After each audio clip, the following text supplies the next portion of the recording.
স্বামী স্ত্রীর মধ্যে যে প্রেমের আবেগ ঘন মুহূর্ত তৈরি হয় রে 14 গ্রামের যুবক, আমার দাদাভাই যারা বুড়ো হয়ে গেছো, এখনো দাদু দুনিয়ার বুকে বেঁচে আছে, এখনো যদি দাদু যদি এক খিলি পান তোমাকে মজা করে বানায়া দেয়, পান চিবাইতে চিবাইতে তোমার ঠোঁটগুলো লাল হয়ে গেল, জিহ্বাটা লাল হয়ে গেল, আর দুজনের মধ্যে আবেগ ঘন মুহূর্ত তৈরি হলো। আবার নবী বলেছে স্বামী স্ত্রী এই রোমান্টিক সময়টাতে যদি 1টা ঘন্টা যদি কাটাইতে পারে রে, তাহলে 1 বছরের নফল ইবাদতের সওয়াব দিয়ে দিবে। এরে যুবক, বউকে কষ্ট দিও না। স্বামী স্ত্রী যদি কিয়ামতের দিন কমপ্লেইন করে, তুমি যত বড় মোল্লা সাহেব হাজী সাহেব হন, নসিবই জুটবে না। আমি আমার মা আমার বোনদেরকে বলতে চাই, কখনো স্বামীর কলিজায় আঘাত দিও না, কারণ স্বামীর কলিজায় আঘাত দিলে তোমার জীবনে জান্নাত জুটবে না। বন্ধুরে আমার, আমি আমার নবীর জীবন থেকে যদি আপনাদেরকে আরেকটা এক্সাম্পল দেই বন্ধু, এখন আমি আমাদের দেশে স্বামী স্ত্রীর মধ্যে গলদ আছে না নাই? বর্তমান সমাজের যুবক যুবতী, নববধূ নবদম্পতি যারা স্বামী স্ত্রী, তাদের মধ্যে ম্যাক্সিমামই কলহ আছে না নাই? বন্ধুরে আমার, সাহাবী একজন, তার নাম হলো আব্দুল্লাহ। আমার দিকে তাকান, স্বামী তার স্ত্রীর কাছে আসে না, স্ত্রী তার স্বামীর কাছে আসে না। আমার ওয়াজগুলো এমন টপিকস আকারে ছোট ছোট কোট করে বন্ধু, বিরক্ত হন?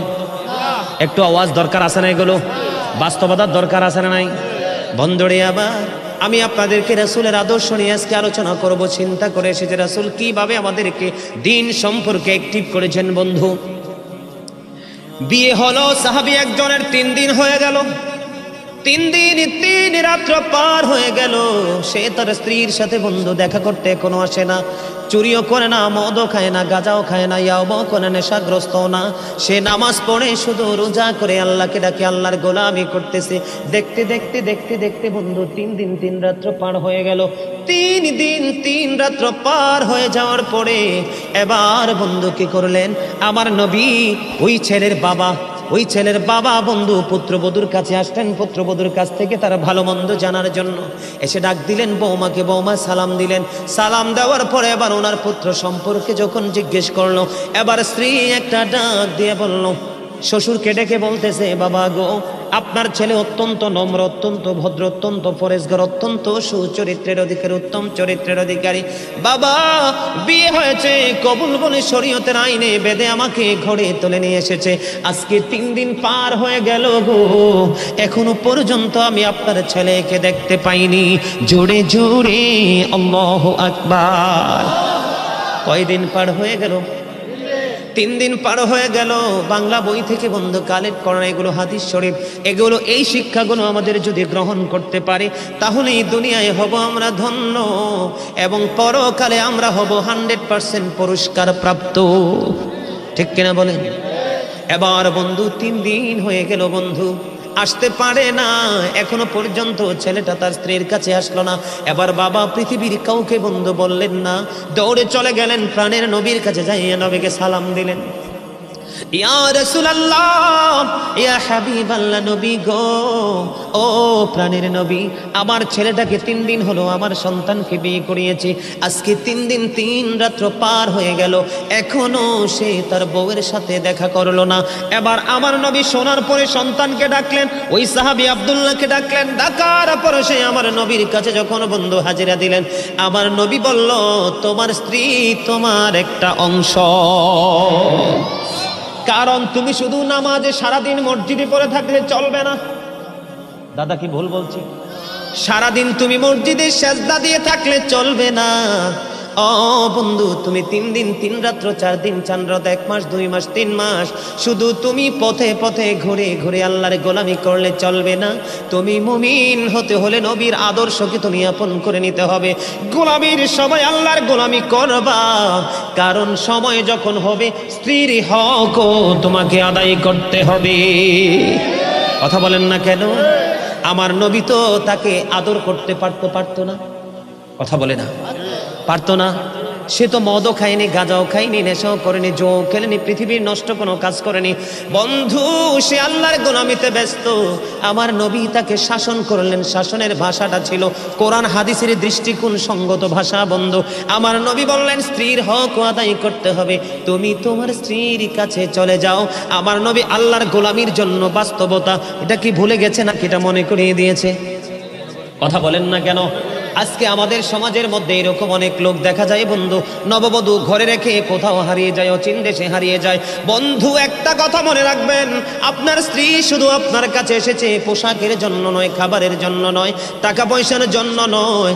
স্বামীর কাছে যেই খোরাক স্ত্রীর জন্য আছে, এবং স্ত্রীর জন্য স্বামীর কাছে যেই খোরাক, স্বামীর জন্য স্ত্রীর কাছে যেই খোরাক আছে, পৃথিবীর কোথাও সেই খোরাক নাই। এটা স্বামী স্ত্রীর জন্য অবর্ণনীয় এক নিয়ামত।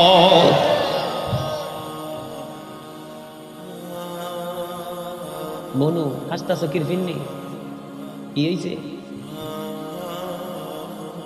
কি জানি মনে হইছে রোমান্টিক আলোচনা। তো কি আলোচনা? আরে ভেরি ফ্যান্টাস্টিক, ঠিক কেন বলে? আরো জোরে না রে ভাই।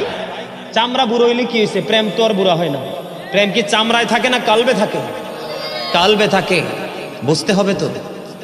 আমার নবী রোমান্টিক সময়টাকে কি বাদ দিয়েছে নাকি শক্ত করে ধরেছে? কথা বলে না কেন? স্বামী স্ত্রীর মধ্যে যে প্রেমের আবেগ ঘন মুহূর্ত তৈরি হয় রে 14 গ্রামের যুবক, আমার দাদা ভাই যারা বুড়ো হয়ে গেছো, এখনো দাদু দুনিয়ার বুকে বেঁচে আছে, এখনো যদি দাদু যদি এক খিলি পান তোমাকে মজা করে বানায়া দেয়, পান চিবাইতে চিবাইতে তোমার ঠোঁটগুলো লাল হয়ে গেল, জিহ্বাটা লাল হয়ে গেল, আর দুজনের মধ্যে আবেগ ঘন মুহূর্ত তৈরি হলো। আমার নবী বলেছে স্বামী স্ত্রী এই রোমান্টিক সময়টাতে যদি একটা ঘন্টা যদি কাটাইতে পারে রে, তাহলে 1 বছরের নফল ইবাদতের সওয়াব দিয়ে দিবে। আমার নবী আমলের জন্য কি স্বামী স্ত্রীর প্রেম কি অস্বীকার করলো নাকি শক্ত করে বেঁধে দিল? এরে যুবক, বউকে কষ্ট দিও না। স্বামী স্ত্রী যদি কিয়ামতের দিন কমপ্লেইন করে, তুমি যত বড় মোল্লা সাহেব হাজী সাহেব হও, নসিবই জুটবে না। আমি আমার মা আমার বোনদেরকে বলতে চাই, কখনো স্বামীর কলিজায় আঘাত দিও না, কারণ স্বামীর কলিজায় আঘাত দিলে তোমার জীবনে জান্নাত জুটবে না। বন্ধুরে আমার, আমি ওই ভিতরের দিকে যাইতে চাই না, আমি শুধু আপনাদেরকে এক্সাম্পল দেব। আজকে নিতে রাজি আছেন না নাই? আমার এই আলোচনা আপনাদের কাছে ভালো লাগে? ইমানদারের কাছে ভালো লাগবে, কারণ এগুলোর মধ্যে বিন্দু পরিমাণ কোনো গলদ নাই। আমি সব সময় বলি বন্ধু, আইসো ভবে যাইতে হবে কবরে, হিসাব নিকাশ দিতে গো হবে হাসরে।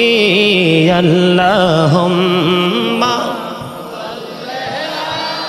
লা মুহাম্মাদ ওয়া আলা আলি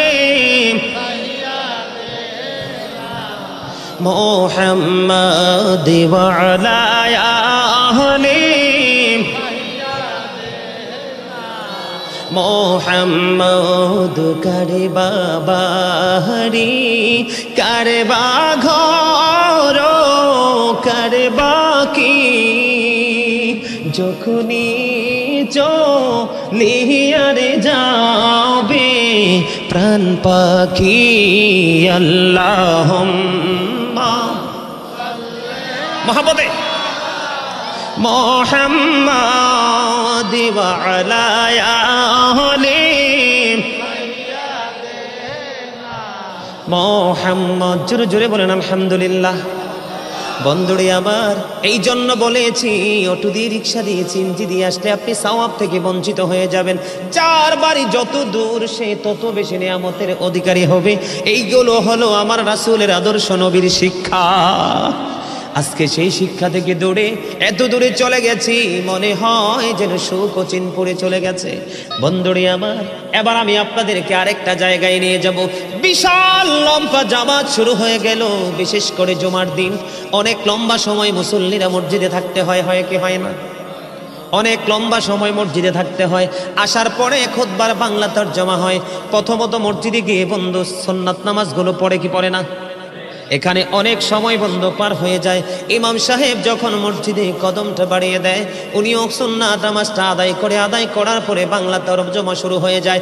তারপরে আবার বন্ধু যারা সুন্নাত পড়তে পারেনি, জামাতের আগে খুতবা পড়ার আগে আবার 4 রাকাত সুন্নাত পড়ার সুযোগ দেয় কি দেয় না? দেওয়ার পরে ইমাম সাহেব বন্ধু খুতবা নিয়ে দাঁড়িয়ে যায়, পুরো আরবি খুতবাটা দিয়ে দেয়।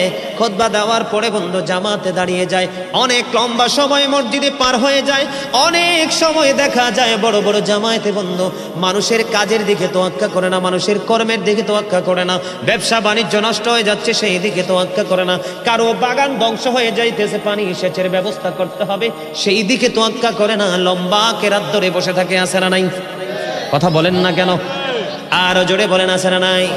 বন্ধুরে আমার, সূরা বাকারা তেলাওয়াত করে, সূরা আলে ইমরান তেলাওয়াত করে, বড় বড় তেলাওয়াত করে। এখানে অসুস্থ ব্যক্তিও তো থাকতে পারে। কথা বলেন না কেন? বন্ধুরে আমার, মনে রাখতে হবে, সাদ বিন আমি রাসূলের আদর্শ নিয়ে ছোট্ট ছোট্ট টপিক আপনাদেরকে দিচ্ছি, যেন আপনাদের বুঝতে অসুবিধা না হয় এবং ব্রেইনে সেটআপ দিতে যেন কোনো ধরনের কোনো ব্যাঘাত না ঘটে। বন্ধু, সাদ বিন মুআজ রাদিয়াল্লাহু তাআলা আনহু প্রতিদিন আমার নবীর পিছনে এশারের জামাত পড়তো। জোরে জোরে সুবহানাল্লাহ। এশার জামাত আমার নবীর পিছনে প্রতিদিন পড়তো। এখান থেকে জামাত শেষ করে তিনি ওনার গন্তব্যে চলে যেতেন, ওনার গোত্রে যেতেন। ওখানে যাইয়া উনি আবার ইমাম হয়ে বন্ধু নামাজ পড়াতেন। তার মানে নবীর কাছে আসলে তিনি মুসল্লি, ওনার গ্রামে ওনার গোত্রে গিয়ে তিনি আবার ইমাম হয়ে যায়। বন্ধু, অনেক বড় বড় কেরাত দিয়ে সূরা দিয়ে নামাজ পড়ায়। একদিনে খেজুর বাগানের মালিক অনেক লম্বা কেরাত দিয়ে নামাজ পড়ার কারণে, অনেক লম্বা কেরাত দিয়ে নামাজ পড়ার কারণে, এই নামাজ পড়ার কারণে নেক্সট দিন বন্ধু ওই খেজুর বাগানের মালিক আর নামাজটা জামাতে পড়লো না। নামাজটা জামাতে না পড়ে তিনি ওনার খেজুর বাগানে পানি দেওয়ার জন্য চলে গেল। খেজুর বাগানে যখন পানি দেওয়ার জন্য বন্ধু চলে গেল, এবার ওই আমার নবীর কাছে বন্ধু খবরটা চলে গেল কি, সাদ বিন মুআজ রাদিয়াল্লাহু তাআলা আনহু লম্বা কেরাত দিয়ে জামাত ধরেছে। জামাত ধরার কারণে আরেকজন মুসল্লির খেজুর বাগানের পানি দেওয়ার সময় মাইনাস হয়ে যায়। সে আজকে জামাতে নামাজ পড়লো না, সে একা একা নামাজ পড়ে খেজুর বাগানে পানি দেওয়ার জন্য চলে গেল। এবার আমার নবী সাদ বিন মুআজকে ডাকলেন এবং যিনি নামাজ ছেড়ে চলে গেল বন্ধু তাদেরকে জরুরি ডেকে পাঠালেন। যাওয়ার পরে বন্ধু যিনি খেজুর বাগানে পানি দেওয়ার জন্য চলে গেল, আমার নবী খেজুর বাগানে যিনি পানি দেওয়ার জন্য চলে গেল, ওনাকে একটা শব্দ ওনার বিরুদ্ধে তিনি দাঁড় করায়নি। সাদ বিন মুআজ ছিল সেই মসজিদের ইমাম, সেই গোত্রের ইমাম। তাকে বলল, তুমি কি বিশৃঙ্খলা সৃষ্টি করতে চাও? বন্ধুরে আমার, জোরে বলেন আল্লাহু আকবার। নবী ইমাম সাহেবকে শাসন করলেন। কাকে? ইমাম সাহেবকে শাসন করলেন, তুমি কি ফিতনা সৃষ্টি করতে চাও, বিপর্যয় নামিয়ে আনতে চাও? কেন গো নবী, কেন গো? আমার নবী বলেছেন, ইমানদারের কাজটা পর্যন্ত ইবাদত। কথা বলেন না কেন? ইমানদারের কাজ কি? কথা বলে না কেন? কারণ বন্ধু খেজুর বাগানে যখন পানি দিবে, খেজুর গাছগুলো কি থাকবে? একবারে সতেজ থাকবে। ফল যখন আসবে নিজেদের অভাব মেটাতে পারবে। অন্যথায় এই বাগান থেকে অন্য এক শহর থেকে আরেক শহরে বন্ধু খেজুর সাপ্লাই দিয়ে দিয়ে মানুষের অভাব অর্থনৈতিক চাকাকে আরো শক্ত করতে পারবে। ঠিক কিনা বলেন? এই জন্য আমার নবী বলে দিয়েছে সাদ বিন মুআজকে, ও বন্ধু, যখন বড় জামাতে যখন তোমরা দাঁড়িয়ে যাবে, ছোট্ট ছোট্ট কেরাত দিয়ে তোমরা নামাজ পড়াবে। কারণ তোমাদের পিছনে মুসল্লি অনেকের হাজত থাকতে পারে, অনেক সমস্যা থাকতে পারে। এটাই হলো সরকারে মদিনা। আপনাদের কাছে নিউজগুলো মজার কিনা, ভালো লাগে কিনা দেখছেননি? যখন আপনি একাকে নামাজ পড়েন, প্রাণ খুলে কোরআন তেলাওয়াত করেন, যত ইচ্ছা তত লম্বা করে পড়েন। আমার নবী যখন নামাজে দাঁড়িয়ে যেতেন, পা মোবারক ফুলে বন্ধু লোহ মোবারক বের হয়ে আসতো। কিন্তু যখন বড় জামাতে যাবেন, যেমন আপনাদের এলাকার যে আমার দাদা ভাই এখানে মুরব্বীরা অনেকে বসে আছে, ধরেন তারা 15 মিনিট বসে থাকতে পারবে। এখন তারা এমন সময় গেল, ইমাম সাহেব 30 মিনিট মাইনাস করলো, এই মুহূর্তে জামাতেরও টাইম হয়ে গেছে। এখন কি উনি বাড়িতে যাবে না জুমার দিনের পবিত্র জুমার নামাজের জামাত ছেড়ে দিবে? কোনটা করবে? আমি কিন্তু এক্সাম্পল দিয়েছি আপনাদের, জাস্ট একটা ফর্মালিটি আপনাদের সামনে তুলে ধরলাম বন্ধু। এখানে আমার নবী ইবাদতকে, আমার নবী, আমি তো ভাবছি খেজুর বাগানের মালিককে নবী শাসন করবে, কাকে? কিন্তু নবী খেজুর বাগানের মালিককে শাসন করলেন না, শাসন করলেন ইমাম সাহেবকে। জায়গা বুঝে, সময় বুঝে, উপস্থিতির উপর নির্ভর করে তোমাকে কাজ করতে হবে। কোন ধরনের বিপর্যয় সৃষ্টি করা যাবে। কথা বলেন না কেন? নামাজের মতো ইবাদত, কোরআন তেলাওয়াতের মতো তোর মধুর ইবাদত।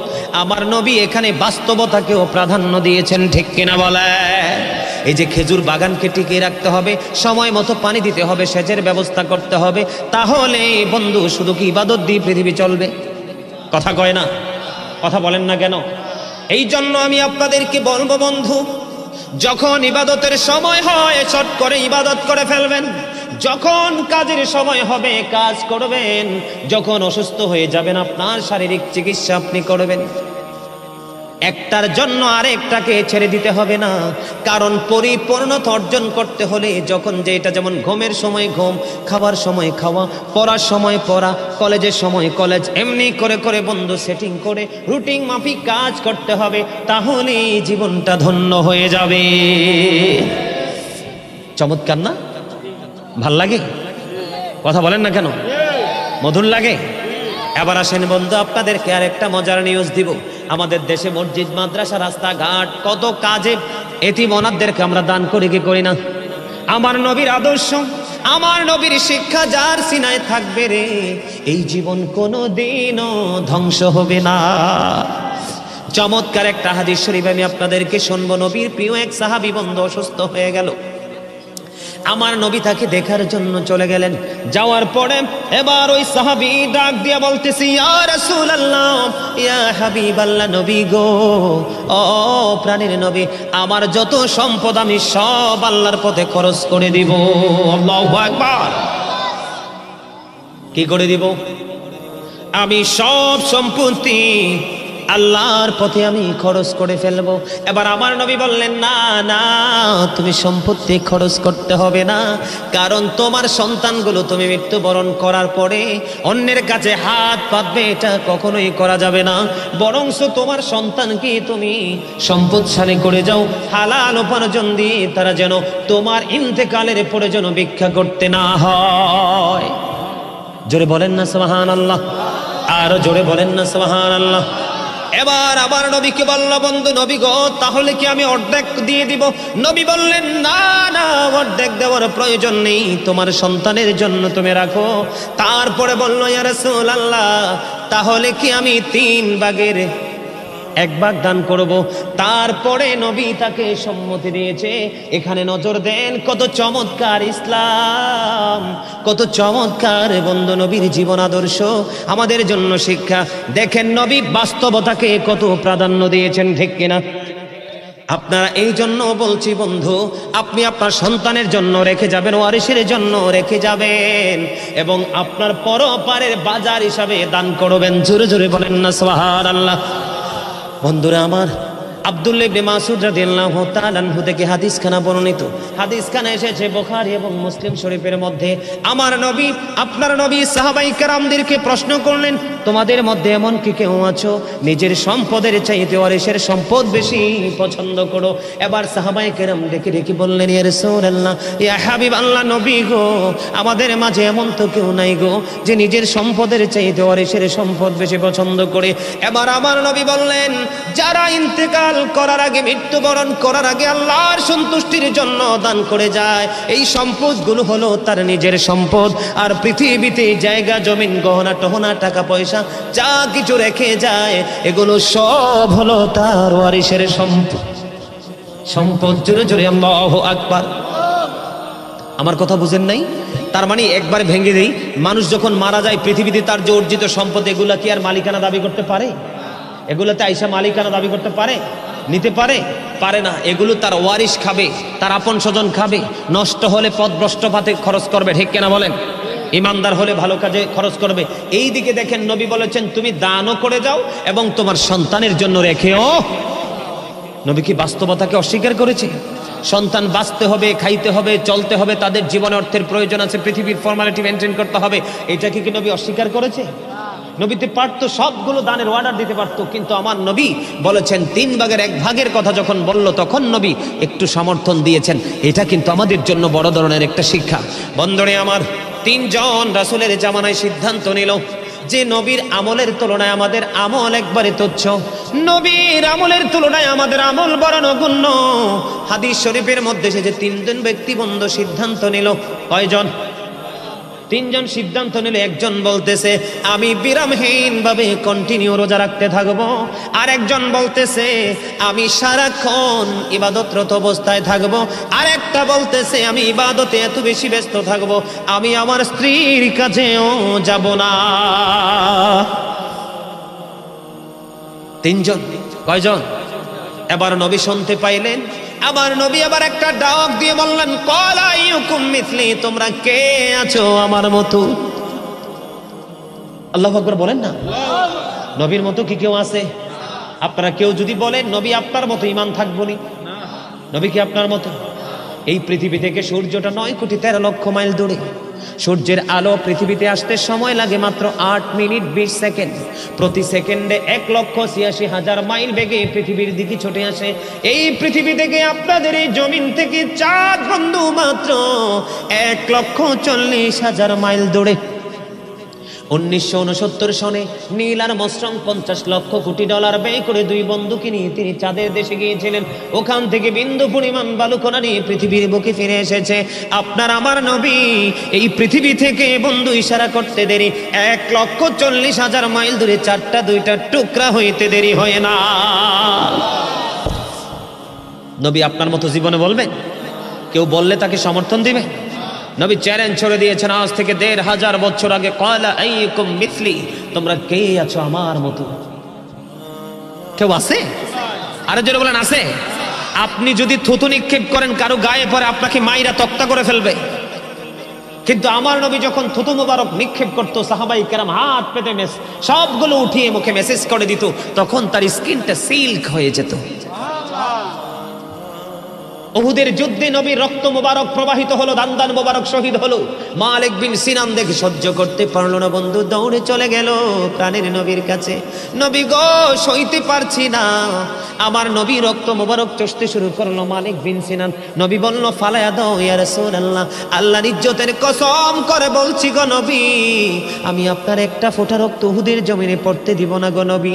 এই কথা বলে বন্ধু নবী রক্ত মোবারক চষতে শুরু করলো। রক্ত মোবারক চুষতে চুষতে চুষতে চুষতে সব রক্তের ফোঁটা মোবারক চোষা যখন শেষ হয়ে গেল, আমার নবী হাদিস শরীফের মধ্যে এসেছে গোটা পৃথিবীর ইমানদারদেরকে ডেকে ডেকে বলল, রে আমার উম্মত, তোমরা দুনিয়ায় যদি কোনো জান্নাতি মানুষ দেখতে চাও তাহলে মালিক বিন সিনানকে দেখে না। আল্লাহু আকবার। নবীজি রক্ত মোবারক খেয়েছে। কোথাও লেখা আছে কোরআন হাদিসে যে নবী রক্ত মোবারক খেতে হবে? তার জন্য জাহান্নামের আগুন হারাম। বন্ধু, আমি আমার ওয়াজটা এখানে রেখে আরেকটু এক্সাম্পল দিব, নিবেন? নিতে রাজি আছেন? আকাশের মধ্যে বিশ্বের অ্যাস্ট্রোনমার যারা, তাদের গবেষণায় উঠে এসেছে আকাশের মধ্যে 200 crore গ্যালাক্সি আছে। আকাশের মধ্যে 200 কোটি ছায়াপথ আছে। প্রত্যেকটা ছায়াপথের মধ্যে 10,000 কোটি করে তারা আছে। সুবহানাল্লাহ বলেন না? আকাশের মধ্যে কয় শত কোটি ছায়াপথ? 200 কোটি ছায়াপথ আছে আকাশে। প্রত্যেকটা ছায়াপথের মধ্যে 10,000 কোটি করে তারা আছে। এর মধ্যে একটা তারার নাম হলো নিউট্রন স্টার। এই নিউট্রন স্টার তারাটার 1 চা চামচ পদার্থের ওজন হলো 1000 মিলিয়ন টন। তাহলে একটা তারার ওজন কত হতে পারে বের করার ক্ষমতা পৃথিবীর কারো নাই। আল্লাহ আসমানকে কোরআন দিতে চাইলেন যে আসমানে তো লোড সহ্য করতে পারে, আসমান বলল না। জমিনের বুক চিরে কত বিশাল বিশাল নদী, জমিনের বুকে দাঁড়িয়েছে কত বিশাল বড় বড় বহুতল ভবন, জমিনের বুকে দাঁড়িয়েছে কত বিশাল মোটা মোটা বৃক্ষবন্ধ। আল্লাহর অর্ডার যখন আসে কোন সঙ্গে সঙ্গে ফায়াকুন। দুর্ভিক্ষ যদি না আসে, ঘূর্ণিঝড় যদি না আসে, বন্ধু প্রাকৃতিক কোনো দুর্যোগ যদি না আসে, কখনো কোনো বিল্ডিং ধসে পড়ে না, গাছপালা কখনো ধ্বংস হয় না হয়। জমিনকে আল্লাহ বলল কোরআন নাও, জমিনটাও কোরআন নিতে রাজি হলো না। চাচা সমস্যা সমস্যা জমিনটাও সব রাজি হলো না, আসমানও রাজি হলো না, জমিনও রাজি হলো না, আকাশে কোনো খুঁটি আসেনি। কথা কন না কেন? তবে কত লোড সহ্য করতে পারে এটার কি গণনা করা যাবে? জমিনও নিল না, আসমানও নিল না। কোরআন আসলো কার কাছে? আপনার আমার প্রাণের নবীর কাছে। নবী মক্কায়, কোরআন মক্কায়, প্রত্যেকটা সূরার নাম হয়ে গেল মাক্কি। নবী মদিনায়, কোরআন মদিনায়, প্রত্যেকটা সূরার নাম হয়ে গেল মাদানী। তাহলে নবী কোনদিন আমাদের মতো হতে পারে? আমার আগে আমার ভাই মাওলানা মোহাম্মদ হেলাল উদ্দিন সাহেব আলোচনা করেছে, নবী যে সূরা বনী ইসরাইলে 15 পারায় প্রথম আয়াতে বনী ইসরাইলে আল্লাহ মেরাজের খবর দিয়েছে, সূরা নাজমে পর্যন্ত আল্লাহর মেরাজের, আল্লাহর হাবিবের সাথে দেখা করেছে, সেই বয়ান করেছে। বন্ধু, একটা আসমান থেকে আরেকটা আসমানের দূরত্ব 500 বছরের রাস্তা, শুধু আসমান পাড়ি দিতে লাগবে 3500 বছর। কত? 3500 বছর পরে বন্ধু সিদরাতুল মুনতাহায়, ওখানে গিয়ে বন্ধু বাহন চেজ বোরাক চেজ রাফরাফ, এমন করতে করতে আল্লাহর আরশ পর্যন্ত বিশাল লম্বা আলোচনা। বন্ধু নবী এশার নামাজ পড়ে উম্মে হানির গড়ে এখান থেকে ফেরেশতা এসে ডাকলেন, জমজমের কিনারায় নিলেন, ওপেন হার্ট সার্জারি হলো, তার মানে সিনা সাক হলো। কি হলো? আস্তে আস্তে করে করে করে করে বন্ধু শেষ পর্যন্ত গেল। এই রজনীতে আবার নবী ফিরে আসলো। কেমনে বুঝে মানুষ নবী আপনার আমার মতো? বন্ধুরে আমার, এখন 3 জন সিদ্ধান্ত নিলে একজন বিবাহিত স্ত্রীর কাছেই যাবে না। এমনি করে করে 3 জন যখন সিদ্ধান্ত দিল, আমার নবী বললেন, তোমরা কে আছো আমার মতো? 1000 জনম চেষ্টা করলেও আল্লাহর নবীর মতো করা কোনোভাবেই সম্ভব নয়। তোমাকে ইবাদত করতে হবে, পৃথিবীর কাজও করতে হবে। একটা মানুষের কাছে তার নিজের দায়িত্ব থাকে, তার পরিবারের দায়িত্ব থাকে, তার সমাজের দায়িত্ব থাকে, রাস্তায় চলতে গেলে রাস্তার হক থাকে। মানুষ যখন মারা যায় তার জানাজা দিতে হয়, এটাও মুসলমানের একটা হক।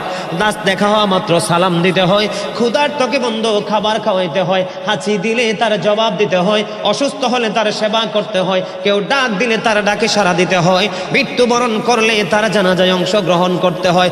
একটা মানুষ প্রত্যেকটা কাজ যখন ধাপে ধাপে ধাপে ধাপে স্টেপ বাই স্টেপ যখন করতে পারবে, তাহলে সে হয়ে যাবে মুমিন। কথা কি বুঝে আসছে? কথা বলেন। ইসলামের প্রথম খলিফা কে? হযরতে আবু বকর, যাকে সিদ্দিক আকবর বলা হয়। বন্ধুরে আমার, হাদিস শরীফের মধ্যে এসেছে, আমার নবী একদিন প্রশ্ন করলেন, তোমাদের মধ্যে কে আছো যে আজকে রোজা রেখেছো? আমি কিন্তু আরেকটা জিনিস আপনাদেরকে আরেক দিকে নিয়ে যাচ্ছি। আমরা যে দূরে চলে গেছি আমল থেকে বন্ধু, শুধু ঈমান নিয়ে সফল হওয়া যাবে না, কারণ মিজানের পাল্লা আপনার জন্য আছে। ঠিক কিনা বলে? আমার নবী যখন প্রশ্ন করলো, আজকে কে আছো রোজা রেখেছো? আবু বকর ডাক দিয়ে হাত উঠালেন, ইয়া রাসূলুল্লাহ, আমি রোজা রেখেছি। জোরে জোরে বলেন না সুবহানাল্লাহ। এবার আমার নবী একটা ডাক দিয়ে বললেন, তোমাদের মধ্যে কে আছো রে আজকে জানাজা অনুসরণ করেছো? এবার আবু বকর হাত তুললেন, ইয়া রাসূলুল্লাহ, আমি গো জানাজা অনুসরণ করেছি। এবার আমার নবী বললেন, তোমাদের মধ্যে কে আছো অসুস্থের সেবা করেছো? এবার আবু বকর বন্ধু হাত উঠালেন, ইয়া রাসূলুল্লাহ, আমি আছি। আমার নবী বললেন, তোমাদের মাঝে কে আছো আজকে ক্ষুধার্তকে খাইয়েছো, মিসকিনকে খাইয়েছো? এবারও আবু বকর হাত তুললেন। এবার আমার নবী ডাক দিয়ে বললেন, এই 4টা গুণ যার মধ্যে পাইলাম সে জান্নাতি জান্নাতি। এখান থেকে আমি আপনাদেরকে বুঝাইতে চেয়েছি বন্ধু, শুধু জানলে হবে না, মানতে হবে। কারণ আমলহীন গান যেন বৃষ্টি শূন্য মেঘমালা, কৃপণ ধনী মানুষ যেন ফল ছাড়া গাছ, লজ্জাহীন নারী যেন লবণ শূন্য খাবার, তওবাহীন যৌবন যেন চাল শূন্য ঘর, অত্যাচারী বাদশা যেন রক্ষক শূন্য মেষপালক। আমার কথা কি আপনারা বুঝতে পারছেন? বন্ধু, আমাদের আল্লাহকে রাজি করার জন্য রাসূলের ওয়ার্ডার, রাসূলের সিস্টেম নিয়ে আমাদের কম্পিটিশন করতে হবে। বন্ধুরে আমার, হযরতে ওমর ইসলামের দ্বিতীয় খলিফা, তিনি বললেন জীবনে কোনোদিন, হাদিস শরীফের মধ্যে এসেছে, জীবনে কোনোদিন আবু বকরের অগ্রবর্তী হতে পারলাম না, জীবনে কোনোদিন আবু বকরকে হারাতে পারলাম না। সারা জীবন প্রত্যেকটা মুহূর্তে আবু বকর সব জায়গায় সামনে সামনে। হযরত ওমর বললেন আমার নবী বলেছেন তাবুক যুদ্ধের পড়বে, তোমরা আল্লাহর পথে দান করো। তখন ওমর বললেন আমার কাছে আল্লাহর হুকুম, তখন নিয়ামত সম্পত্তিও ছিল। এবার আমার নবী যখন বলল, এবার আমি আমার নবীর কাছে সম্পত্তি নিয়ে গেলাম। বন্ধুরা আমার মন দিয়ে শোনেন, আমার নবীর আদর্শ কত চমৎকার, শিক্ষা কত নিয়ামত। আমার নবী হযরত ওমরকে ডাক দিয়ে প্রশ্ন করলেন, ওমর, ও ওমর, তুমি সম্পদ নিয়ে এসেছো? ইয়া রাসূলুল্লাহ, এনেছি। তোমার ফ্যামিলি পরিবারের জন্য কতটুকু রেখে এসেছো? এবার ওমর উত্তর দিল, ইয়া রাসূলুল্লাহ, এখানে যেইটুকু এনেছি ঠিক সেই পরিমাণ আমি আমার পরিবারের পরিজনের জন্য রেখে এসেছি। এখানে বন্ধু ওমরের ফয়সালা হয়ে গেল। আমার নবী আবু বকরকে ডাক দিয়ে প্রশ্ন করলেন, রে আবু বকর, তুমি কি রেখে এসেছো তোমার ফ্যামিলি পরিবারের জন্য? এবার আবু বকর ডেকে ডেকে বলতেছেন, ইয়া রাসূলুল্লাহ, ইয়া হাবিবাল্লাহ, আমার যত সম্পত্তি ছিল, দৌলত ছিল গো, আমি সবটুকু নিয়ে এসেছি। আমি আমার ফ্যামিলি পরিবারের জন্য আল্লাহ এবং আল্লাহ রাসূলকে রেখে এসেছি। জোরে জোরে বলেন না সুবহানাল্লাহ। বন্ধুরে আমার, এগুলো আমাদের জন্য শিক্ষা। এবার ওমর ডেকে ডেকে বলে, আমার আজকেও পারলাম না, আমার জীবনে মনে হয় কোনোদিন আবু বকরের অগ্রবর্তী হতে পারবো না। জোরে জোরে সুবহানাল্লাহ। তারা নবীর জন্য জীবন রেডি রেখেছেন, ইসলামের জন্য জীবন তারা রেডি রেখেছেন, নিজের উপার্জিত অর্থ ইসলামের জন্য বরাদ্দ রেখেছেন। আল্লাহর হুকুম নবীর মাধ্যমে তারা জানতে পেরেছেন, প্রত্যেকটা অর্ডার তারা মানার জন্য কন্টিনিউয়াসলি তারা তৎপর ছিলেন। বন্ধু, এইভাবে করে করে তারা সাহাবী হয়েছে। আমার দিকে তাকান, বড় পীর আব্দুল কাদের জিলানী গাউসে পাক আছে না নাই? খাজা গরিবে নওয়াজ আছে না নাই? বন্ধুরে আমার, খাজা গায় বড় পীর আব্দুল কাদের জিলানী, মহিউদ্দিন আব্দুল কাদের জিলানী রহমতুল্লাহি আলাই থেকে ধরে কিয়ামত পর্যন্ত পৃথিবীতে যত আল্লাহর ওলি পয়দা হবে, সবগুলো আল্লাহর ওলিকে যদি একটা পাল্লায় তুলে দেওয়া হয়, সাহাবায়ে কেরামদের ঘোড়ার খুরার নিচের 3 আঙ্গুলের 1 চিমটি মাটি যদি একটা পাল্লায় তুলে দেওয়া হয়, তারপরও সাহাবীদের ঘোড়ার খুরার নিচের 3 আঙ্গুলের 1 চিমটি মাটির ওজন ভারী হবে। কথা কি বুঝতে পারছেন? সম্মানিত উপস্থিতি, অনেক লম্বা আলোচনা হয়েছে, আর আলোচনা করব না। আর একটু করব, আপনারা শুনবে? আর একটু শুনবে? মাশাআল্লাহ মাশাআল্লাহ। এই একটা হাসি হচ্ছে প্রেমের হাসি, আর একটা হাসি হচ্ছে উপহাসের হাসি। এই উপহাসের হাসি যদি হাসো তাহলে কিন্তু ধ্বংস হয়ে যাবা, শেষ। একদম স্ট্রেট ফরওয়ার্ড কথা। হাসি একটার মধ্যে থাকে মাধুর্য, আর একটা থাকে মাধুর্যহীন। কথা বলেন, আমার কথা কি বুঝতে পারছেন? আমার দিকে তাকান।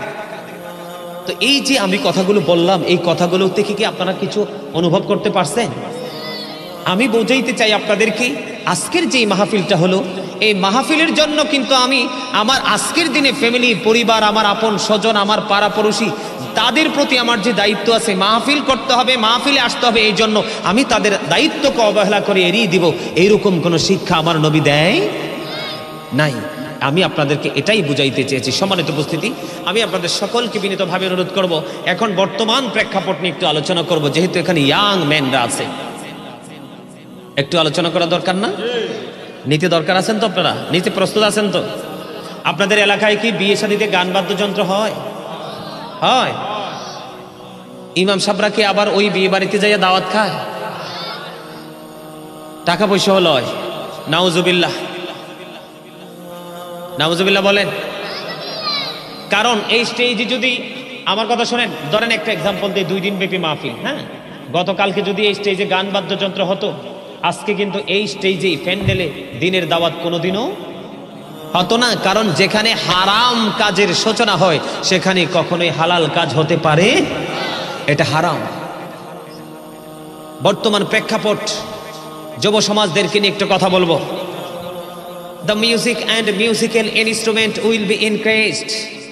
কিয়ামতের পরবক্ষণে গান বাদ্যযন্ত্র বেড়ে যাবে, এটা কিয়ামতের আলামতের মধ্যে অন্যতম একটা আলামত। আমার দিকে তাকান, বিয়ে কি ফরজ না? এখনকার ছেলে মেয়েগুলো কি দুষ্ট হয় না ভদ্র হয়? কেন জানেন? আমি তো টক তেঁতুলের বীজ যখন মাটিতে বপন করেছি, এটা কিন্তু কিছুদিন আগে এই বীজ থেকে গাছ উঠেছে না? পরিপূর্ণ হয়ে যখন তেঁতুল ধরবে, তেঁতুলটা কি মিষ্টি হবে না কি টক হবে? আমি বীজটা যেমন এনেছি ঠিক ফলটাও তেমন হবে। তো আপনি বাবা মা তো নষ্ট, বর্তমান প্রেক্ষাপটের বাবা মা তো নষ্ট, বর্তমান প্রেক্ষাপটের বাবা মা ম্যাক্সিমামই দুষ্ট, বর্তমান প্রেক্ষাপটের পিতামাতা ম্যাক্সিমামই পথভ্রষ্ট, লানতপ্রাপ্ত, অভিশপ্ত। কেন জানেন? কারণ বাবা মা দুজনের আলিঙ্গনটা হয় কোরআন হাদিসের আইনের বিরুদ্ধে থেকে। কোরআন হাদিসের আইন মোতাবেক বিয়ে হয় না। আমি আপনাদেরকে বলি ছোট্ট করে, আমার রাসূল বলেছেন মাঠে পানি দিলে যেমনি ফসল তৈরি হয়, ঠিক গানের মাধ্যমে একটা মানুষের কলবে তেমনি নোংরামি তৈরি হয়। আমার রাসূল বলেছেন গানের আসরে যারা যায় ওরা পাপী। গানের আসরে যাওয়া পাপী লোকদের কাজ, কান লাগাইয়া গান শোনা ফাসেকদের কাজ, আর গান থেকে মজা নেওয়া কুফুরির অন্তর্ভুক্ত। অনেকে গান শোনার পরে বলে না যে গানটা অনেক সুন্দর বা মজা, খুব ভালো লাগছে, সেই ভালো লাগছে বলা মানেই কুফুরির অন্তর্ভুক্ত, কুফুরি করে ফেলা। রং দেখছো, হন রঙের ডিব্বা দেখো নাই।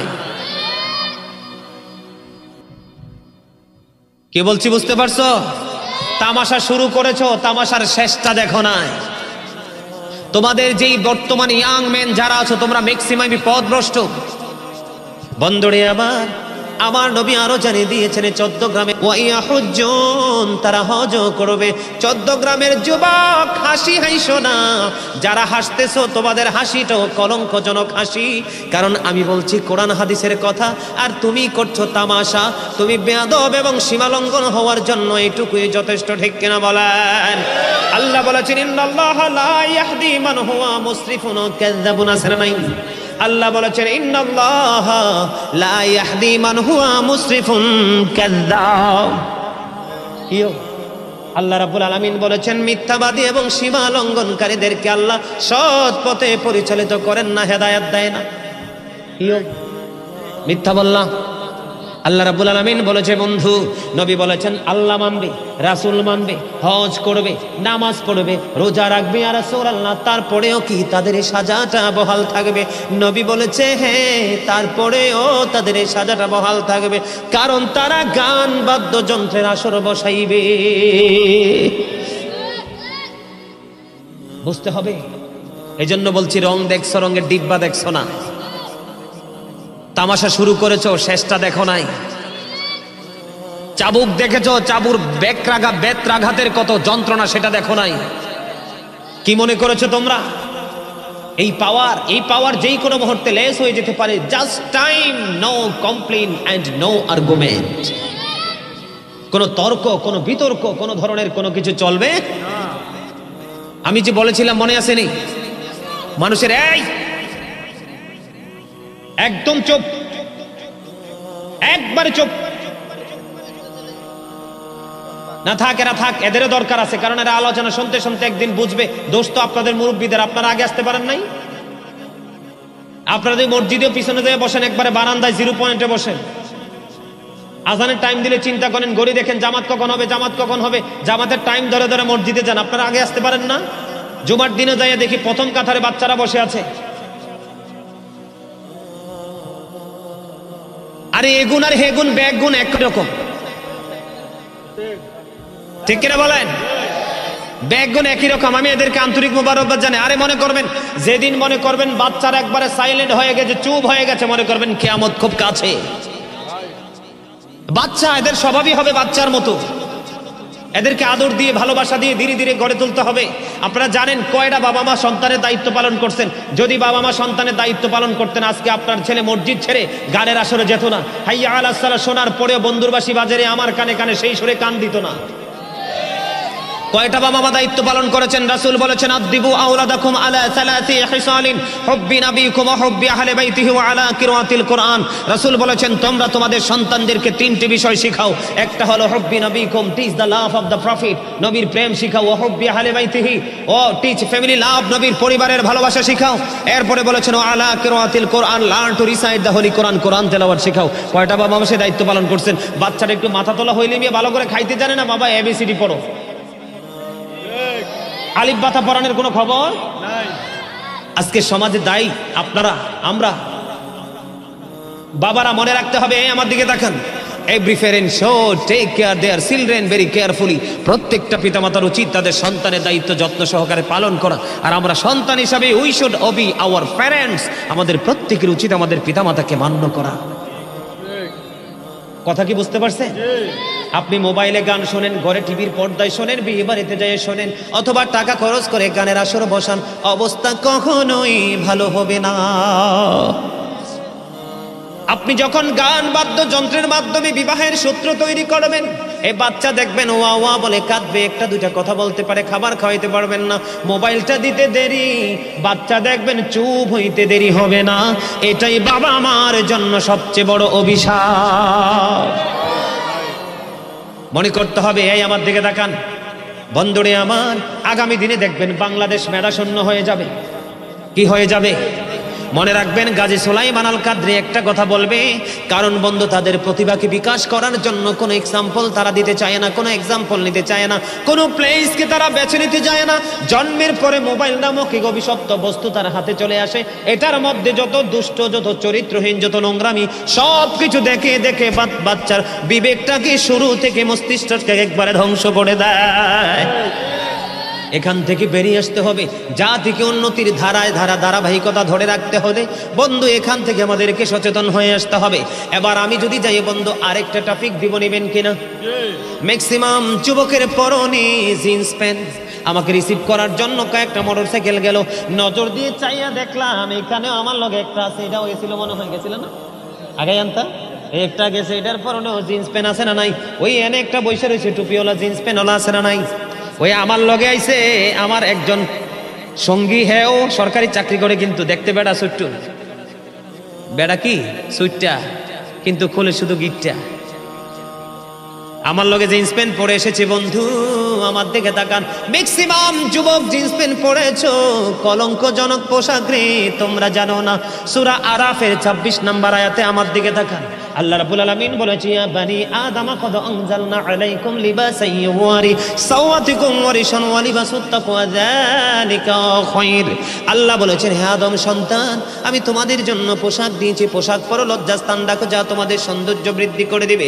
এখানে সবচেয়ে বড় মজার কথা হলো লিবাসুত তাকওয়া যালিকা খায়র।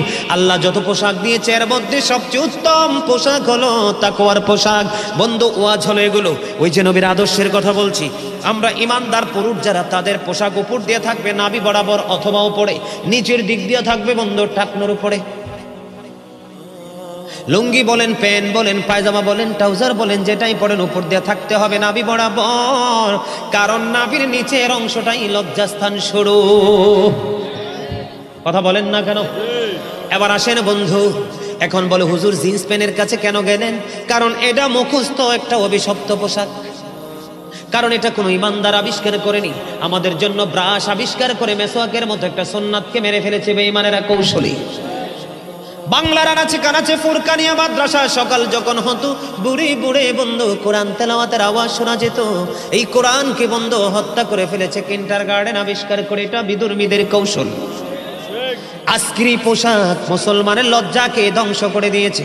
উপর দিয়ে থাকে নাভির নিচে, নিচে দিয়েও থাকে টাকনুর নিচে। এখন যদি বলি তুমি এটা উপরের দিকে ওঠাও, সে ওঠাতে পারবে না, কারণ তার জন্মই হয়েছে ছোট্ট হয়ে। কথা কয় না? জন্ম কি হাজার টানলে উপরে উঠবে না, কারণ বেঈমানদের এটাই হলো কৌশল। এবার আসেন বন্ধু, আমি একটু হাদিস শরীফের দিকে যাই। নবী বলেছেন, আল্লাহ রাব্বুল আলামিন যারা অহংকার করে করে টাকনো নিচে ঝুলিয়ে ঝুলিয়ে পোশাক পরে, তাদেরকে কিয়ামতের দিন ক্ষমা করবে না। আল্লাহ রাব্বুল আলামিন বলেছে যারা ব্যবসা করতে গিয়ে ওজনে কম দেয় তাদেরকেও ক্ষমা করবে না। মানুষ বিপদে পড়লে উপকার করে, সুযোগ পাইলে তাকে খোটা দেয়, এইরকম মুসল্লি আছে, তাদেরও কোনো ক্ষমা নাই। আমার ওয়াজ হলো বন্ধু পোশাকের দিকে, কোন দিকে?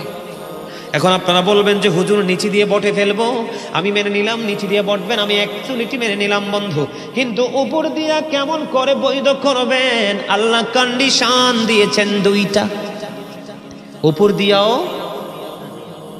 দিয়ে এবং নিচে দিয়ে। নিচেরটা থাকবে ট্রাক্টর উপরে, উপর দিয়ে থাকবে নাবির উপরে। নিচে দিয়ে বটে উপরে উঠাতে পারবেন, কিন্তু উপরটাকে উপরে উঠাতে পারবেন না।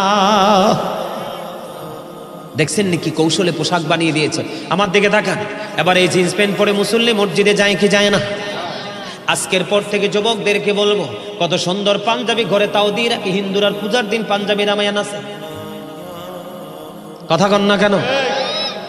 বন্ধুর বাড়িতে বিয়েতে যাবে, রং তামাশা করবে, ওখানে পাঞ্জাবি পরে যায়, লাল নীল হলুদ। আর একটা কথা বলে দেই, যুবকের দল একবারে টকটকে লাল কোনো জামা পরবা না, কোনোদিন এক কালার একবারে লাল। নবী বলেছেন যুবকরা স্বর্ণ পড়তে পারবা না, মুসলমানরা লাল জামা পড়তে পারবে না, নারীদের জন্য জায়েজ। বন্ধুরে আমার নবী মসজিদে অবস্থান করতেছেন, একজন ব্যক্তি এসে নামাজের নিয়ত করে ফেললো। নবী বলল তুমি ওযু করে এসো, তিনি ওযু করতে গেলেন, আবার এসে ওযু করে এসে নামাজের নিয়ত বানলো। নবী আবার বললেন তুমি ওযু করে এসো। এমনি করে করে বন্ধু কয়েকবার যখন নবী বললেন, কয়েকবার সর্বশেষে নবীকে প্রশ্ন করা হলো, ইয়া রাসূলুল্লাহ, ইয়া হাবিবাল্লাহ, নবী গো বারবার কেন বলছেন ওযু করে আসার জন্য? ইয়া রাসূলুল্লাহ, আমার নবী বলেছে কিয়ামত পর্যন্ত এই পোশাক পরে নামাজ পড়তে পারবে, নামাজ পড়লেও আল্লাহর দরবারে নামাজ কবুল হবে না। এই কারণে দেখবেন এখন মানুষ নামাজ পড়তেছে কিন্তু হেদায়েত, নামাজও ঠিক, সুদও ঠিক, ঘুষও ঠিক, মিছা কথা ঠিক, যত অন্যায় সব ঠিক, আবার নামাজও। আপনি নামাজকে পরিপূর্ণ করতে হলে সব দিকের পবিত্রতা লাগবে, পোশাকের পবিত্রতা লাগবে, পোশাকের যে কন্ডিশন সেটাকে মানতে হবে, বডি পবিত্রতা লাগবে। এবং বন্ধু সব ধরনের পবিত্রতা নিয়ে যদি নামাজ পড়তে পারেন তাহলে আল্লাহ ওয়াদাবদ্ধ আপনার পুরস্কারের ক্ষেত্রে, অন্যথায় পুরস্কার মিলবে না। এবার আসেন আমাদের সমস্যার একটা আছে ওযু। হযরতে সাদ রাদিয়াল্লাহু তাআলা আনহু ওযু করতেছেন, আমার নবী তার পাশ দিয়ে যাচ্ছিলেন, যাওয়ার সময় নবী বলল সাদ রে অপচয় করিও না। ইয়া রাসূলুল্লাহ, ইয়া হাবিবাল্লাহ, নবী গো ওযুতেও কি অপচয় আছে? আমার নবী বললেন সমুদ্রের কিনারাও যদি ওযু করো অপচয় করিও না। বলে হুজুর রহস্য কি? আমার নবী ওযু করতেন মাত্র 1 কেজি পানি দিয়ে, 1 কেজি পানি দিয়ে, আর গোসল করতেন 4 কেজি পানি দিয়ে। এখন আপনি ওযু করতে যাই ট্যাপ এত মোটা করে ছাড়তেন, এক কুলি দিতে দিতে আধা লিটার মাইনাস, 10 লিটারও যেমন দেখা যায় 10 লিটারে ওযু হয় না। এটা অপচয়, বাঁচতে পারবা না। নবী যে কন্ডিশন দিয়েছে বন্ধু, সুন্দর করে ওযু করবা শরীয়তের আইন মেনে, এই ওযু করনেওয়ালার পুরো বডি বন্ধু কিয়ামতের দিন নূর ঝলমল করতে থাকবে। নবী বলেছেন কাল কিয়ামতের দিন নবীর নির্দেশ মেনে যে ওযু করতে পারবে, ওই ওযু করনেওয়ালার জন্য 8টা জান্নাতের দরজা খোলা থাকবে, যেটা দিয়ে মন চায় সেটা দিয়ে ঢুকতে পারবে। এবার আসেন আমাদের নামাজে কবুল না হওয়ার আরো সমস্যা। প্রস্রাব করার পরে বন্ধু মিম্বরে যখন দাঁড়াই খুতবা দেওয়ার জন্য, দেখি ওরে বাপরে বাপ কি জমিদারের বেটা দৌড়ে আসতেছে গেটাপ টেটাপ নিয়ে।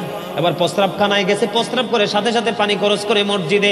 এই বড় লোকের বেটা গেটাপ সম্পূর্ণ তোমাদেরকে আজকে বলবো, এতদিন যেমনি প্রস্রাব করার পরে সাথে সাথে পানি খরচ করতা, আজকে খরচ করে দেখ, খরচ কইরো না। আজকে এখন থেকে স্টাডি করে দেখবা, তোমার প্যান্ট হোক, লুঙ্গি হোক, পায়জামা হোক, প্রস্রাব ফোটা ফোটা করে দেখবা ভিজে যায়। কারণ পুরুষের প্রস্রাব সহজে এটা কি হয় না, ধীরে ধীরে একটু এক্সারসাইজ করতে হয়। মাটির টুকরা নিবা, টিস্যু নেবে, বেটের টুকরা নিবা, একটু হাঁটাহাঁটি করবা। যখন তুমি মনে করবা আমি ক্লিয়ার, তখন তুমি যে করবা, তাহলেই তোমার নামাজ কবুল হবে। কারণ সাদ বিন মুআজ রাদিয়াল্লাহু তাআলা আনহু ইন্তেকালের পরে জানাজা শেষ করে তারে যখন দাফন করা হলো, নবী তার কবরের পাশে দাঁড়ায় দাঁড়ায় বন্ধ দোয়া করতেছে। সাহাবায়ে কেরাম প্রশ্ন করলো, ইয়া রাসূলুল্লাহ, নবী গো, ও নবী, তার কবরের পাশে তাসবিহ তাহলিল পাঠ করার কারণ কি? আমার নবী বলতেছেন সাদ বিন মুআজ যেমন একজন বুজুর্গ লোক, আল্লাহর প্রিয় বুজুর্গ লোক, তার ইন্তেকালে 70,000 ফেরেশতা তার জানাজায় অংশগ্রহণ করেছে, তারপরেও তার কবর আযাবের সম্ভাবনা রয়েছে। কেন গো নবী? কারণ সে প্রস্রাব করার পরে ভালো করে পবিত্র হতো না। নবী দোয়া করে দিলেন, আল্লাহ তাকে ক্ষমা করে দিলেন। প্রস্রাব করার সময় আপনাকে খেয়াল করে পবিত্র হতে।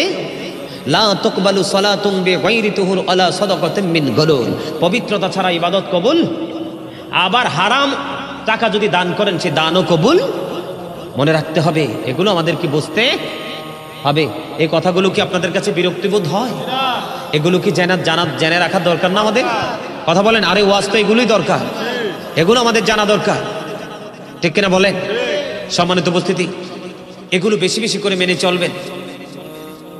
চলতে রাজি আছেন?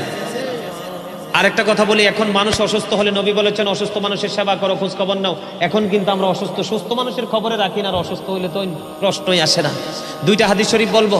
হযরতে সাওবান রাদিয়াল্লাহু তাআলা আনহু থেকে হাদিস বর্ণিত, নবী বলেছেন কোন মানুষ যখন একজন সুস্থ মানুষ একজন অসুস্থ মানুষের খোঁজ নিতে যায়, যতক্ষণ না পর্যন্ত সে ঘরে ফিরে না আসে, ততক্ষণ পর্যন্ত সে যেন জান্নাতি ফল কুড়াইতে থাকলো। হযরতে আলী রাদিয়াল্লাহু তাআলা থেকে হাদিস বর্ণিত, আমার নবী বললেন যেই ব্যক্তি সকালবেলা কোনো রোগীর সেবা করার জন্য খোঁজ নেওয়ার জন্য বের হয়, বিকাল পর্যন্ত সে ঘরে ফিরে আসলো, যতক্ষণ পর্যন্ত ঘরে ফিরে না আসে ততক্ষণ পর্যন্ত 70,000 ফেরেশতা তার জন্য আল্লাহর কাছে ক্ষমা চায়। আবার কেউ বিকালে বের হলো, পরের দিন সকালে তার গন্তব্যে ফিরলো, এই সময়ের মধ্যে আরো 70,000 ফেরেশতা তার জন্য আল্লাহর কাছে মাগফিরাত কামনা করে। সম্মানিত উপস্থিতি, এইরকম করে করে আমাদেরকে প্রত্যেকটা জায়গা আমাদেরকে কি করতে হবে? জেনে বুঝে আমল করতে হবে, তাহলেই জীবনটা ধন্য হয়ে যাবে। বেশি বেশি করে নামাজ পড়বেন। কি করবেন? নামাজ করবেন, পবিত্র পোশাক। তবে আরেকটা কথা, সুরটুত খায়নি আপনাদের এদিকের মানুষ? হায় রে হায়, তো ওয়াজ করলাম কার জন্য? তখন শেষ তো। সুদের 70টা স্তম্ভ, এর মধ্যে 70 নাম্বারটা হলো যে সুদ খাইলো সে যেন তার আপন গর্ভধারিণী মাকে বিবাহ করলো। যে সুদের মাধ্যমে 1টি টাকা উপার্জন করলো সে যেন 36 বার জিনা করলো। নবী মেরাজে গিয়ে একটা গোষ্ঠীর কাছে দিয়ে যাচ্ছিলেন, নবী দেখলেন এক একটা পেট ঘরের মতো বড় বড় মোটা মোটা। নবী জিব্রাইলকে বললেন এরা কারা? আবার নবী বলল, জিব্রাইল বলল ইয়া রাসূলুল্লাহ, এরা আপনার একদল নামদারি উম্মত, এটি যে সারা জীবন সুদ খাইছি। আমার নবী বলে এটির পেটের মধ্যে সাপ আর বিচ্ছু আমি নবী দেখতে পাইতেছি। সাপের চরিত্র কি? আদর করা না সবল দেওয়া? সুদখোর সম্পর্কে অনেক তথ্য দিয়েছে, যে নোংরা যিনি সুদ খায়, যিনি সুদ দেয়, যিনি সুদের সাক্ষী হয়, যিনি সুদের ইসলাম লেখে, সুদ সম্পর্কে 1 মিনিটের কথা বলে যারা সাপোর্ট দেয় সবার জন্য একই রকমের সাজা। এদের জন্য হাদিস শরীফের মধ্যে এসেছে একটা খাবার বরাদ্দ, তিনাতুল খাবাল। ইয়া রাসূলুল্লাহ, খাবারটা কি? নবী বলেছেন আরেকটা জাহান্নামের নিংরানু, রক্ত, পুজ অথবা ঘাম। নাউজুবিল্লাহ বলেন না। শোনেন, আজকের পর থেকে বেশি বেশি করে তওবা করবেন। কি করবেন? যেই ব্যক্তি আল্লাহকে ভয় করে মাছির মাথার সমপরিমাণ 1 ফোঁটা চোখের জল ফালাবে, 1 ফোঁটা, কয় ফোঁটা? মাছির মাথার সমপরিমাণ, তার জন্য জাহান্নামের আগুন হারাম হয়ে যাবে।